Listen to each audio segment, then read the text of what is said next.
Polisi telah menetapkan satu tersangka baru dalam kasus pembunuhan mayat perempuan dalam koper yang ditemukan di Cikarang Barat, Kabupaten Bekasi, Jawa Barat, Jumat, tanggal 3 Mei tahun 2024. Adapun pelaku kedua ini ternyata adik Ahmad Arif Ridwanuloh, alias ARN sendiri, bernama Aditya Taufik Kurahman, alias AT, Direskrimum Polda Metro Jaya Wira Satya Triputra mengungkapkan bahwa tersangka baru ini adalah AT yang tak lain merupakan adik kandung pelaku atau tersangka utama, yakni ARN. ARN berperan melakukan pembunuhan terhadap korban, RM dan memasukkan jasadnya ke dalam koper.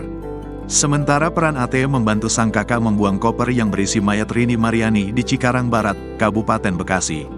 Wira menerangkan motif pembunuhan mayat dalam koper yakni karena ARN tidak terima dengan perkataan korban yang memintanya untuk dinikahi. Disebabkan karena tersangka tidak terima atau tersinggung dengan perkataan korban yang minta pertanggungjawaban untuk dinikahi sehingga membuat tersangka sakit hati dan melakukan pembunuhan, ujarnya. Selain itu, terdapat pula motif ekonomi, yakni tersangka ingin mengambil uang korban. Diketahui, korban membawa uang perusahaan sebesar 43 juta rupiah yang sedianya hendak disetorkan ke bank.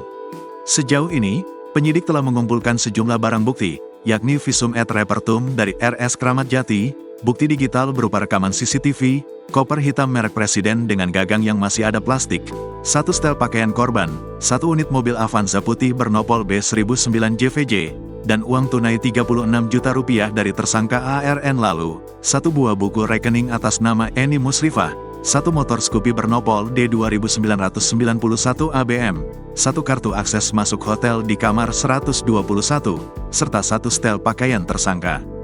Download Tribun X sekarang, menghadirkan lokal menjadi Indonesia.